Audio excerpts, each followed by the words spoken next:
how does the valuation of CRE happen? What creates the value of commercial real estate?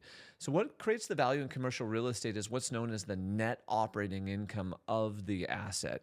And I'm actually going to read a definition. Net operating income, this is the income generated by the property after deducting the operational expenses like property taxes, insurance, maintenance costs, but before, and this is the key one, always people have to remember, financing costs such as mortgage interest. Another thing you always have to take into consideration is the current market value. That's the estimated price of what we could sell it for today.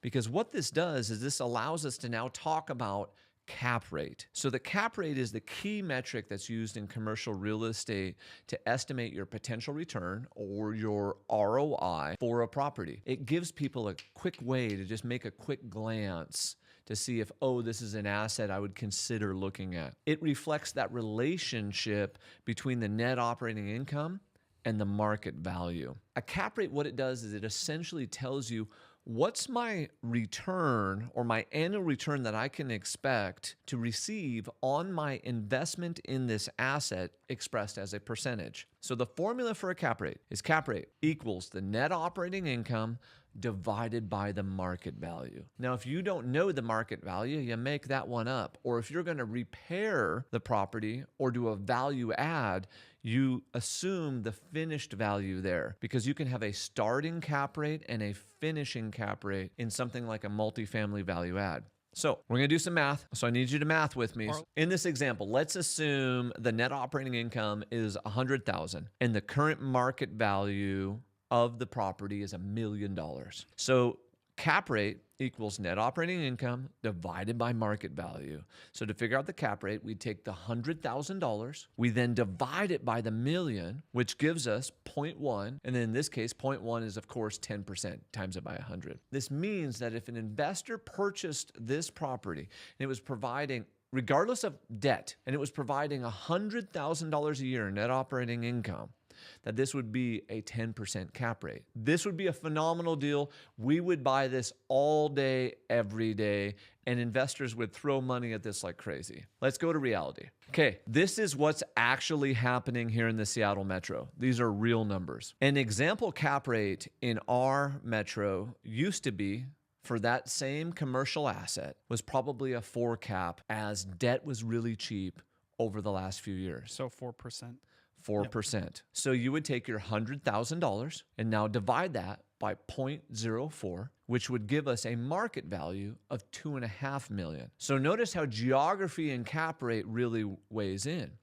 Because see, debt was cheap, and so there's the frenzy, which causes lending criteria to relax, which force these cap rates down below their historical norms. That's why we talked about 4. And now interest rates have come up. Thank you, Papa Pal. You raised them as fast as humanly possible. So now we're at about an average of a 5.5 cap throughout the Seattle Metro. Let's say our net operating income didn't change. So you take your $100,000 divided by 0.05, which gets us $1,818,000. So you just lost almost $700,000 in 2 years in the value of your property here in the Seattle Metro. This is the same all across the US because cap rates have risen everywhere. One of the problems we're going to discuss further. You have to continue to get to the next part. We can skip forward and back now in life, in video games, and look at where we're going. But when I see this, cap rate, 5.5, and you have to adjust it. And so the overall value becomes 1.81 million versus the 2.5 million. And that means you've lost over almost $1 million in value. Almost 700, yeah. $700,000. But then what happens when the net operating income goes down because of what's happening in real estate right now, especially in commercial? And what would cause net operating income to go down? People leaving commercial because, remote work is the big one right now. Occupancy. So you're nailing it. Yeah. So occupancy for different reasons, you're saying. Yeah. Right. So like if your occupancy rate went down, so in other words, you had a higher vacancy.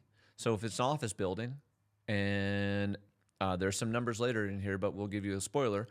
Some office buildings are experiencing a 20% vacancy rate, which is at like a almost back to its ultimate historic high right now, but increase in vacancy, inflation. So remember, it's net operating income. So if the expenses go up, your net operating income goes down. You hope the rent went up. Some did, but also some didn't. And then competition. And then competition.